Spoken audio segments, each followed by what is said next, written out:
Hello guys, आज के इस वीडियो में कुछ छोटू मोटू सा कॉन्सेप्ट रह गया है, मतलब बेसिक कॉन्सेप्ट वो आपको दिखा देता हूँ।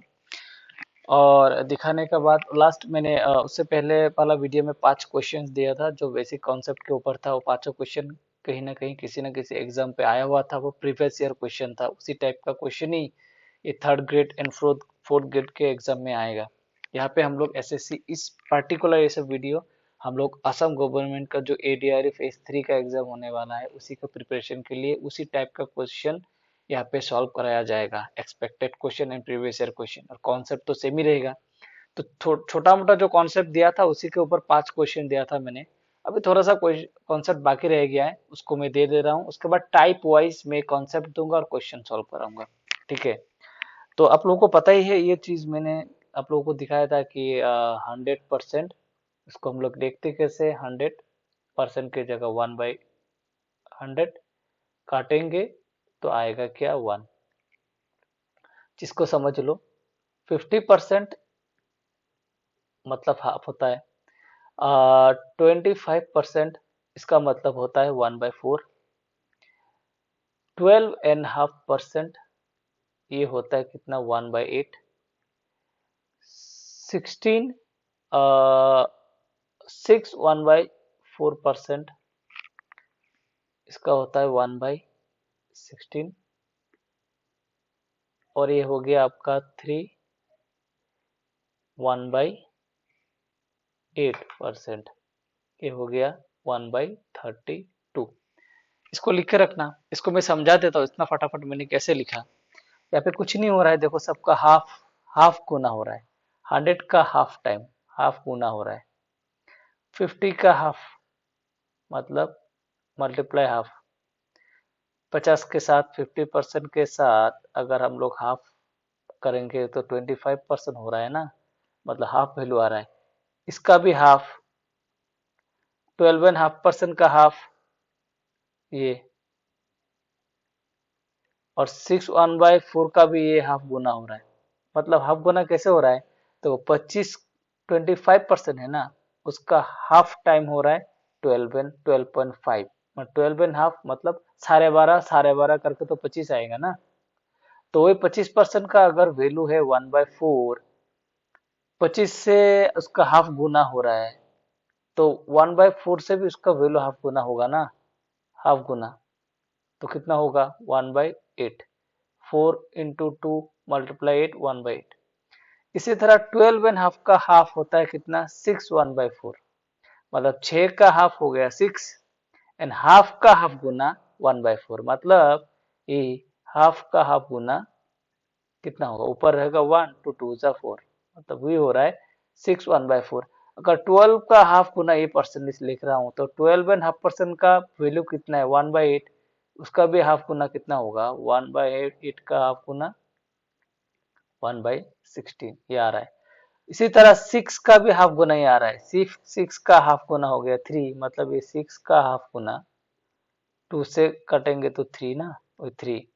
और 1/4 का हाफ गुना होता है 1/8, मतलब ये जो 1/4 है इसका हाफ गुना करेंगे तो क्या होगा, 4 2 जा 8, 1/8। अगर 6 1/4 का हाफ गुना 3 1/8 है, तो 1/16 का भी हाफ गुना तो 1/32 होगा ना। 1/16 का हाफ गुना 1 ऊपर, 16 2 जा 32। ठीक है, इसी तरह ये फ्रैक्शन ये चार्ट अभी बना के रखो। सबका सबका ये हाफ गुना बना कर रखे, क्योंकि क्वेश्चन में ये 3 1/8 का परसेंट वैल्यू आता है। इसको यूज करेंगे हम लोग एग्जाम मतलब क्वेश्चन में, ये जरूरी है। ठीक है, इसके साथ और एक कुछ चीजें देख लो। उसके साथ फिर जैसे कि 10%, 10% को हम लोग लिखते हैं क्या, 1/10। 20%, अभी देखो जो 20% लिख रहा हूं ना, ये 10% का 2 गुना हो रहा है, 2 गुना। तो इसका वैल्यू भी तो इसका 2 गुना होगा, इसका भी तो इसका 2 गुना बनाएंगे। 10% अगर हो रहा है 1/10, 10 का 2 गुना 20%। तो 1/10 का जो वैल्यू इसका भी 2 गुना, 1/10 इसका 2 गुना। 2 गुना करेंगे तो क्या, ऊपर 2 नीचे 5, सॉरी 10। 2 से काटेंगे एक टाइम, 2 से 10 को काटेंगे 5 बार। 20% का वैल्यू 1/5। फिर 20 के बाद अगर मैं लिखूं 40, तो देखो 40 का 2 गुना, 20% का 2 गुना, मतलब 2 गुना कितना, 40। तो इसी वैल्यू का भी 2 गुना ये होगा, 1/5 है, इसका 2 गुना मतलब कितना, 2/5। ऊपर ये 2 वाला इसका मल्टीप्लाई होगा ना, 2/5। फिर 40 के बाद अगर मैं 60% लिखूं, तो ये किसका कितना गुना आ रहा है, 60% 20% का 3 गुना। ठीक है, 3 गुना अगर है, तो 20% का वैल्यू क्या है, 1/5, तो उसका 3 गुना मतलब 3/5। समझ में आ रहा है? तो ये चार्ट भी आप लोग बना के रखो। एक एक 10% उतना, 20% इतना, 40% इतना, 60% उतना, ये भी चार्ट बना के रखो। ये जो हुआ है कैसे हुआ है इसको मैं समझाया हूँ। ठीक है,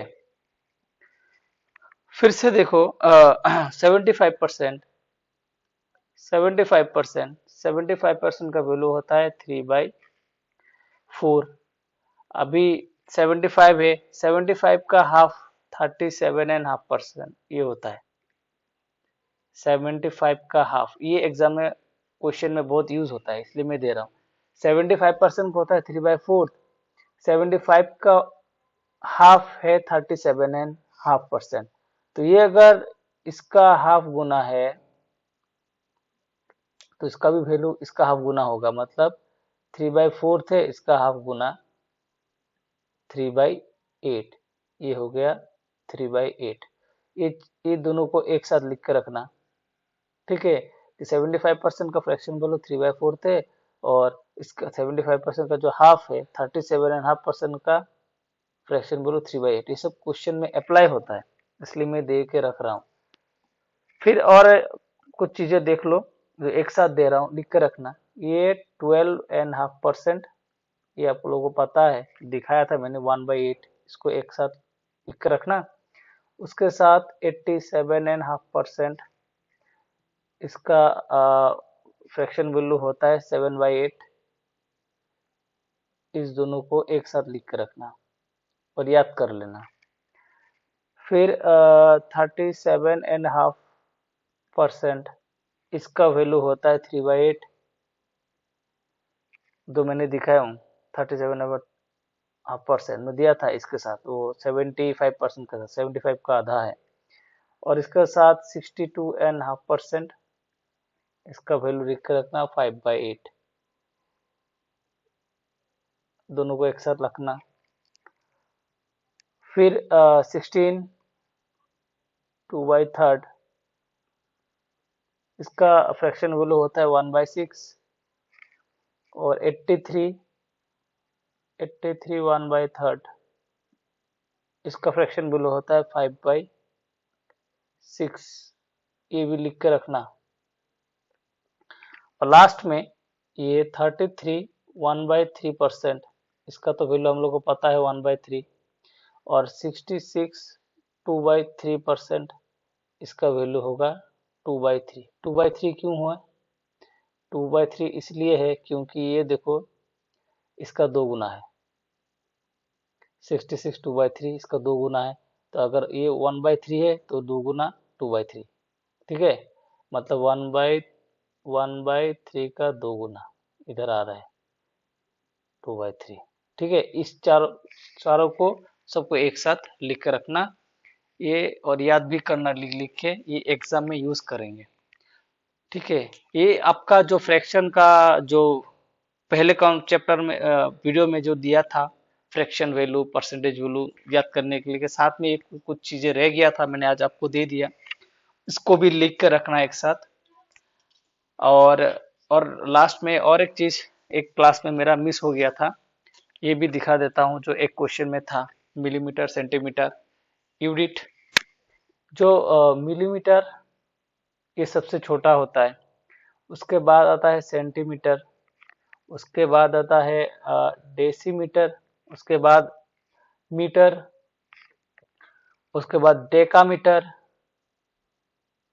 डेकामीटर, उसके बाद है हेक्टोमीटर, उसके बाद होता है किलोमीटर। सबसे बड़ा होता है ये वाला किलोमीटर, एंड सबसे छोटा होता है मिलीमीटर।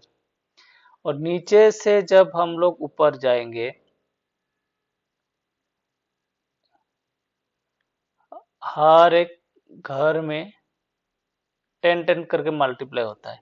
इधर से हेक्टो में जाएंगे तो 10 मल्टीप्लाई होता है। हेक्टो से अगर डेका में जाएंगे तो 10 मल्टीप्लाई। डेका से जब हम लोग इधर जाएंगे मीटर में 10 मल्टीप्लाई।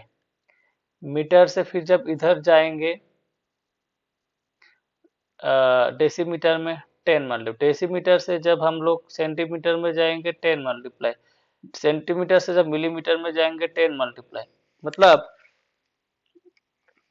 नीचे से बड़े से छोटे में जब हम लोग जाएंगे, मूव करेंगे, हर एक घर में मल्टीप्लाई 10 होगा।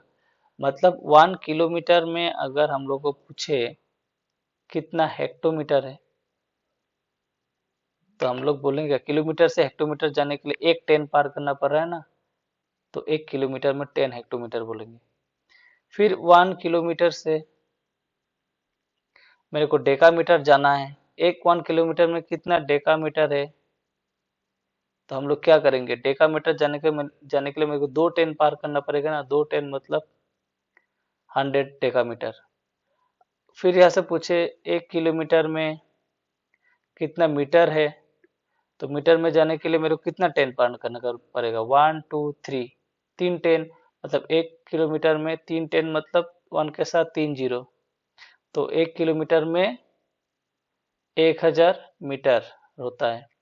फिर इसी तरह 1 किलोमीटर से अगर हम लोग डेसीमीटर में जाएंगे तो कितना 10 आना, 1 2 3 4 10। मतलब 1 के साथ 1 2 3 4 जीरो लगाने के बाद मतलब 1 किलोमीटर में 10,000 डेसीमीटर होता है। फिर वही तरह अगर 1 किलोमीटर से मेरे को जाना है सेंटीमीटर में, कितना 10, 1 2 3 4 5 10। मतलब 1 के साथ 5 जीरो, 1 2 3 4 5। और कहाँ तक गया हम लोग सेंटीमीटर, मतलब 1 किलोमीटर में 1 लाख सेंटीमीटर होता है। फिर इसी तरह 1 किलोमीटर से हम लोग अगर मिलीमीटर में जाएंगे, तो मिलीमीटर में जाने के लिए कितना 10, 1 2 3 4 5 6। 1 के साथ 6 जीरो, 2 3 4 5 6। मतलब 1 किलोमीटर में 10 लाख मिलीमीटर होता है। ठीक है, कहीं से भी कहीं पे भी जाओ।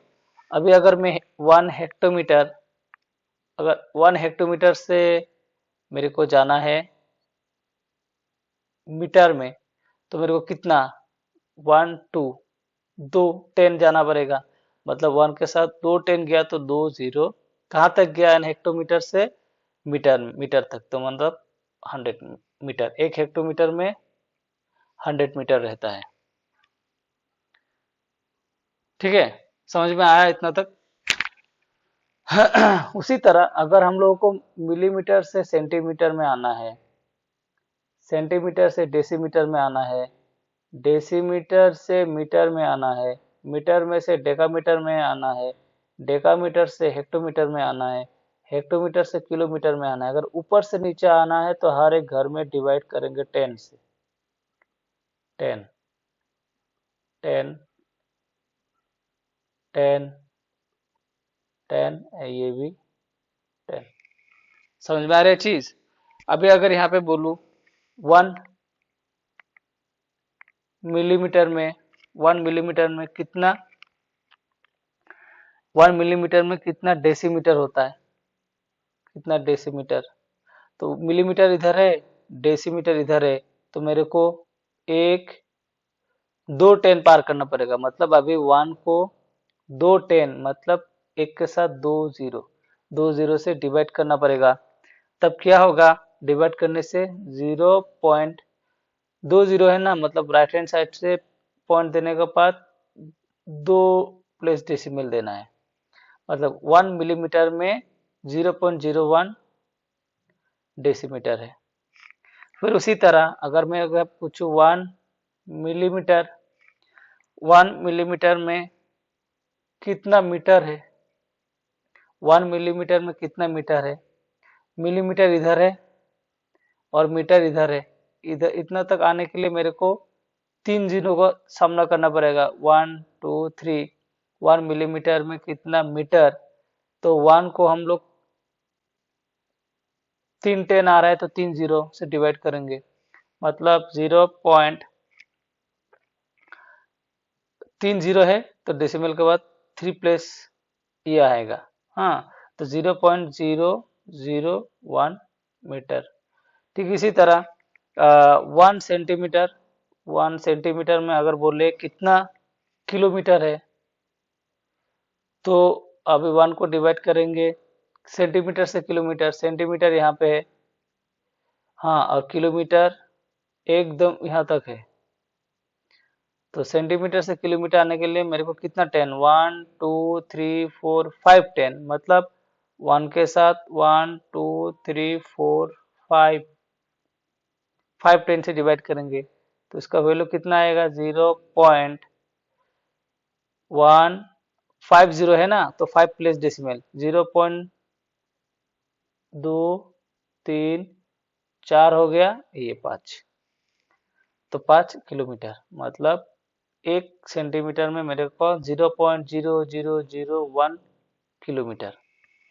तो इसी तरह हम किसी का भी निकाल सकते हैं, ठीक है। मतलब अभी यहाँ से बड़े वैल्यू से अगर ऊपर छोटे वैल्यू निकलना है तो हर एक जगह पे कितना टाइम टेंस जा रहा है उतना 0 1 के साथ मल्टीप्लाई होगा इधर। अगर ऊपर से छोटे वैल्यू से बड़े वैल्यू में आना है, कितना 10 क्रॉस करके आ रहे हैं उतना जीरो से, मतलब उतना 10 से हम लोग 1 को डिवाइड करेंगे, ठीक है। इसी तरह सेंटीमीटर एंड मीटर का जो यूनिट उसे कन्वर्शन कर सकते हैं, ठीक है। इस एक क्वेश्चन था, वो एक क्वेश्चन पिछले क्लास में उसी का एक कॉन्सेप्ट दे दिया, तब एग्जाम वही क्वेश्चन के साथ साथ कुछ ऐसा एक्स्ट्रा कुछ कॉन्सेप्ट आएगा तो मैं देता रहूंगा। तो वीडियो को मैं आज इधर ही खत्म करता हूँ। नेक्स्ट वीडियो से हम लोग कॉन्सेप्ट हम लोग ऑलमोस्ट खत्म हो गया है, नेक्स्ट वीडियो से टाइप वाइज कॉन्सेप्ट और उसके साथ प्रैक्टिस क्वेश्चन करते जाऊंगा, ठीक है। थैंक यू वीडियो को देखने के लिए। नेक्स्ट वीडियो बहुत ही जल्दी लाएंगे।